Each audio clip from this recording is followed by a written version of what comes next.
Hello everyone, today we're diving into a comparison between Softr and Flutterflow. Which platform stands out in 2025?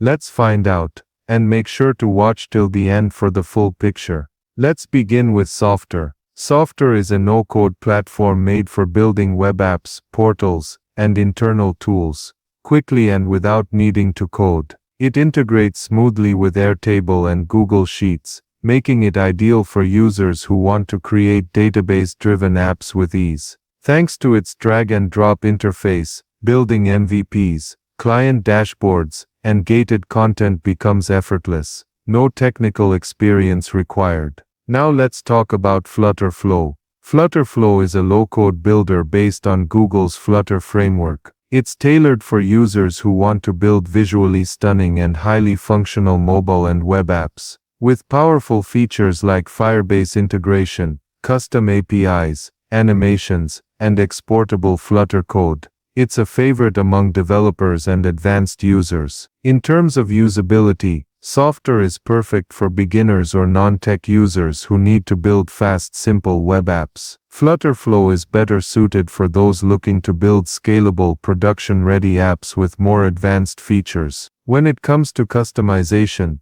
Softr has basic design options, enough for most use cases. Flutterflow offers full control over UI and logic, giving you deeper flexibility. So which one should you choose? Go with Softr if you need speed and simplicity, especially for internal tools or MVPs. Pick Flutterflow if you want more control, custom logic, and are comfortable with a bit of a learning curve. In the end, the best platform depends on your goals, skills, and the complexity of your project.